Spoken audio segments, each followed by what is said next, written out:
Kral. Oo. Çağır, ismiyle çağır ona. Kral. Heh. Kral.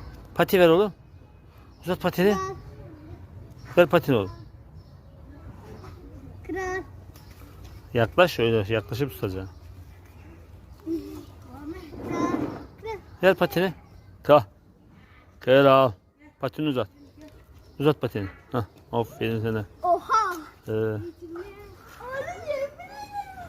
Abi eğitimi mi aldı yoksa normal mi eğitim? Bize eğitim. Dokunursan saldırmaz değil mi? Yok canım ne sanırsın? Öyle bir şey değil o ya. Sevebilirsin onu. Aferin kral. Şimdi ver patini oğlum. Patini ver kral. Kral patini ver. Kral. Kral. Bak. Nerede? Evet. Aferin kral. Aferin sen bir numaralı bir çocuksun. Bakayım mı? Akıllı bir çocuk.